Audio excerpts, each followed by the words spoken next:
Welcome back to Sunrise Daily. Well, Mr. Dan Nwayanwu joins us now. He's a former national chairman of Labour Party.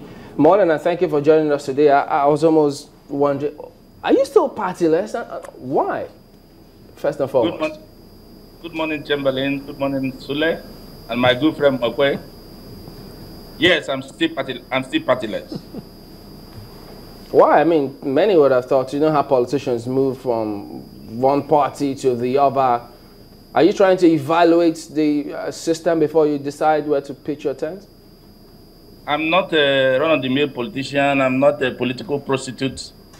I have to think of what to do first. Well, in terms of what to do, we're just taking a look at significance of the days so far as we look forward to the 4 years of this presidency. For you, what sticks out? Well, I want to start by saying I listened to the last guy that just left your studio. You were talking about the 100 days in office.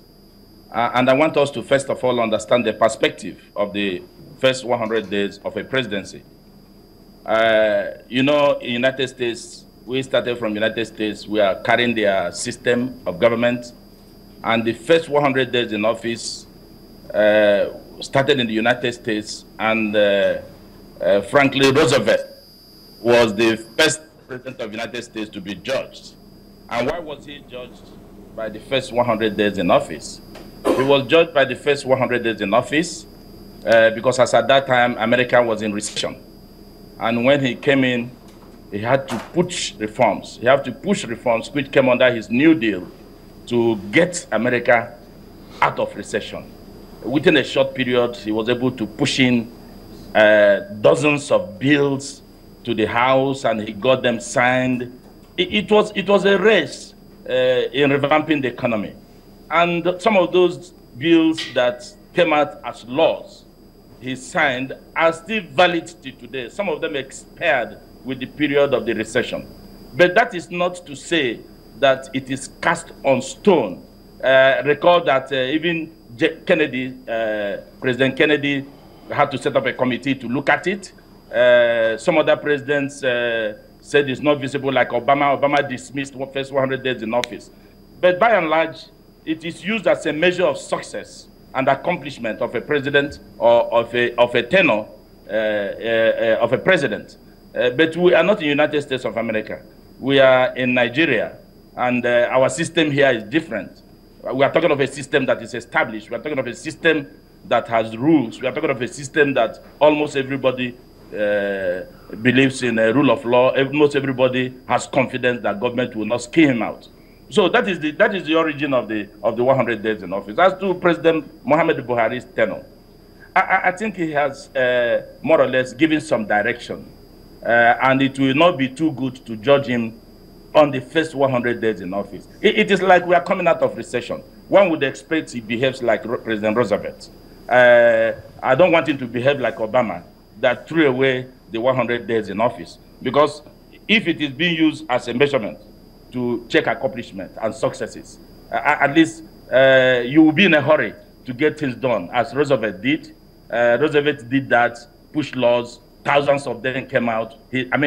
Dozens of them came out, he signed them, and they are valid to today. It has become the yardstick. That was how first 100 days in office started. Now all over the world, it is now being used to judge president. Nigeria is a different environment. And I think so far, the president, as I said, has attempted to give direction. Nigerians are aware that somebody is sitting there. Nigerians are aware that something different may happen if you do otherwise. Given the frenzy with which the elections went on, many say that was one of the most dramatic and exciting elections we've had in the country's history. And how the elections went, he emerged, the expectations, the attendance expectations. Are you saying that it will be not good for us to sit back and look at where we so far? We've been talking about diversifying the economy, how to rescue so many things. And so is it out of place to sit back and say, well, in this journey of 4 years, where are we 100 days on? Well, I didn't get the last part of your question, but let me assume that you're talking about Mr. President, based on the situation we find ourselves if he will not judge himself by the first 100 days in office. President Muhammadu Buhari is not, as he has rightly admitted, we have to let him use his style and his pace. Nigerians voted for him. They have considered everything around him. But if you ask me, I think Mr. President got the votes because of his character. I think Nigerians decided to vote for him because of the content of his character and his personality and his integrity. That is why he has to inject more professional young blood around him to guide him properly. I'm not too happy with the age bracket of people that are already in taking positions in government. If you look around, they are in their 60, 65, 70. I don't know the future of young men and women who are in their 30s and in their 40s, whose brain you can say is in a hurry to develop the country.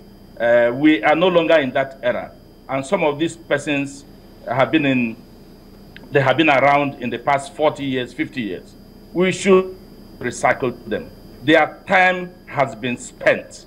Rather, they should give us their children. I am sure most of them have children of 30, 40. Let them come and join the system. Nigeria, after President Muhammadu Buhari, I don't think we should be looking that direction. But one thing that goes for President Muhammadu Buhari is the content in his character. He is somebody that is consistent. He is somebody that we know that will not shake. He doesn't pretend. So at least President Buhari, sitting there, has added value to the presidency. And a lot of things will have to move. But as to the pace with which you expect him to work, I am not in a position to